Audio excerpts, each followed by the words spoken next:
You are listening to Perfect English with Danny. Improve your English every day. Never stop learning.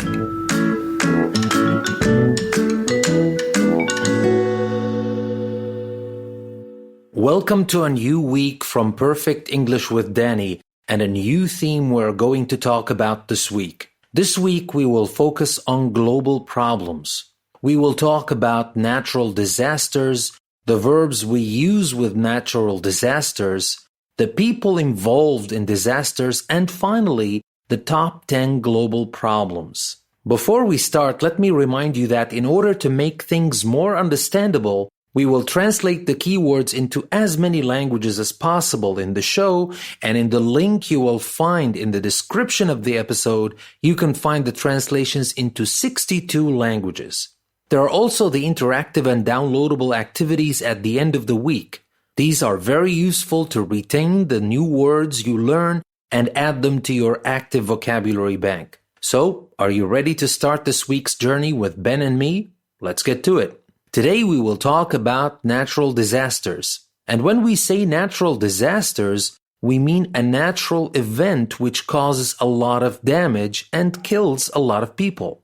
Disasters are very bad accidents, especially ones in which a lot of people are killed. War and civil war are disasters, but these won't be our focus today. Today we're talking about natural disasters, the ones that are not man-made. But you know, Danny, nowadays, even some natural disasters are kind of caused by us because of the way we are abusing the resources of our planet. I'm not saying that we are causing earthquakes and hurricanes, but we are contributing in a way to the natural disasters that are happening around the globe. I agree. We're not going to provide the scientific proof for this, but it all makes sense as we have consumed more natural resources in the past 100 years than the entire human history. Yeah, one can never say enough about this topic, right? That's right. However, it's one of the least trending topics online. Cute cats and dogs, poses and duck faces are more popular in social media. Tell me about it. I kind of feel that all this is pre-programmed,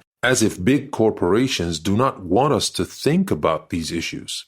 You bet. Maybe because they are the ones consuming most of the natural resources on the planet. Then they manufacture goods we mostly don't need and sell them to us. A mindless consumer is always easier to sell unnecessary products to than a clever thinking consumer. But let's not get political here. This is an English learning podcast after all. So, our topic for today is natural disasters. Which natural disaster do you think is the most devastating, Ben?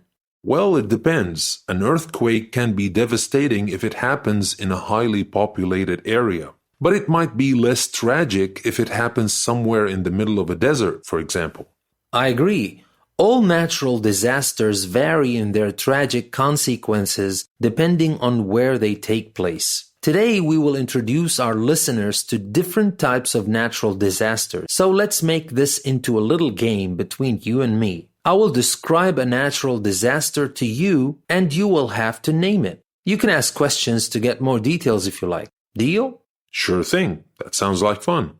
So let me start with the first one.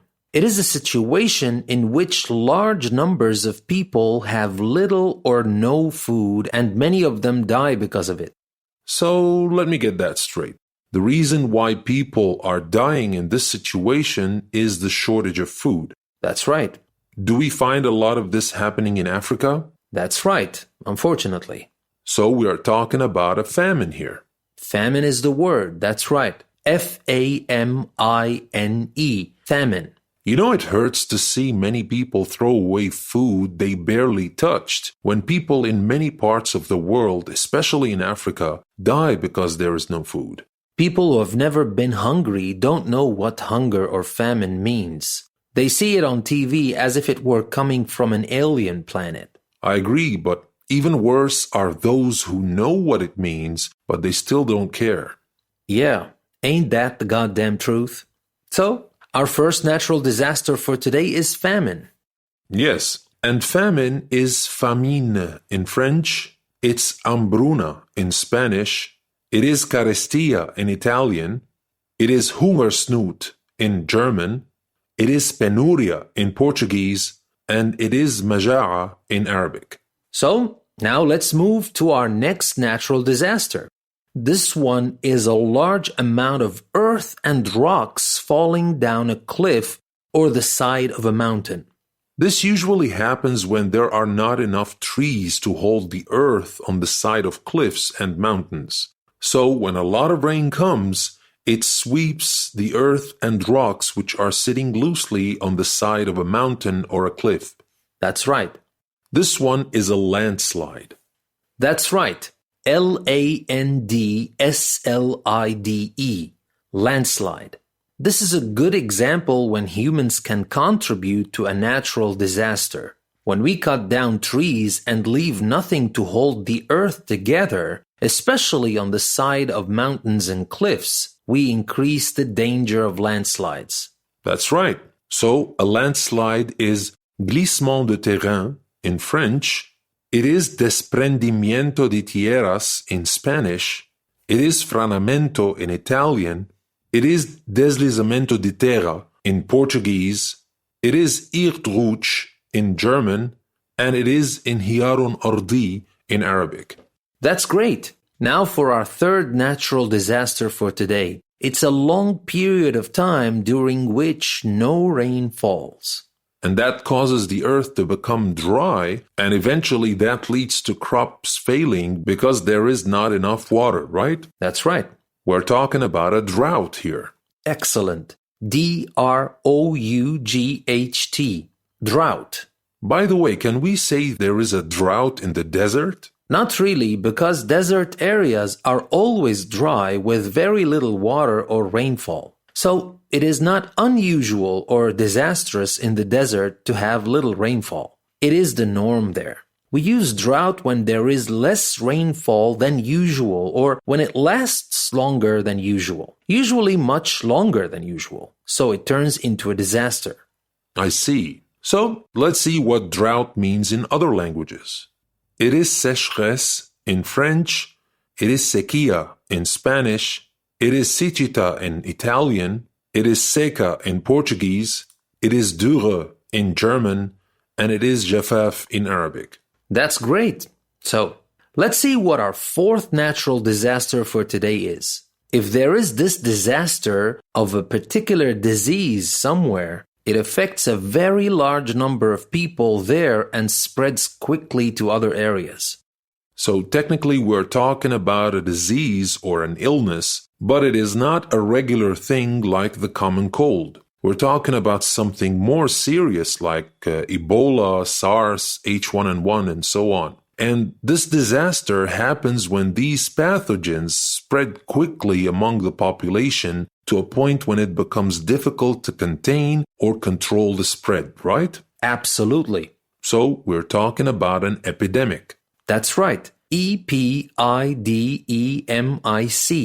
Epidemic. How does that translate into other languages?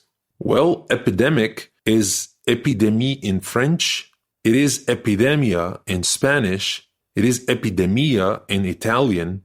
And also epidemia in Portuguese. It is epidémie in German. And it is waba in Arabic. Thank you, Ben, for your helpful translations and for helping me out today. Of course, there are more natural disasters we'll be talking about, but that will be all for today. Tomorrow, we will continue talking about our theme, global problems, and we will continue talking about natural disasters. We will talk about explosions, hurricanes, tornadoes, typhoons, and more. So stay tuned and don't miss tomorrow's episode from Perfect English with Danny. This is your host, Danny, saying thank you very much for listening to our episode today. Ben and I will see you tomorrow to continue our conversation about natural disasters. Don't miss that. We'll see you in the next episode.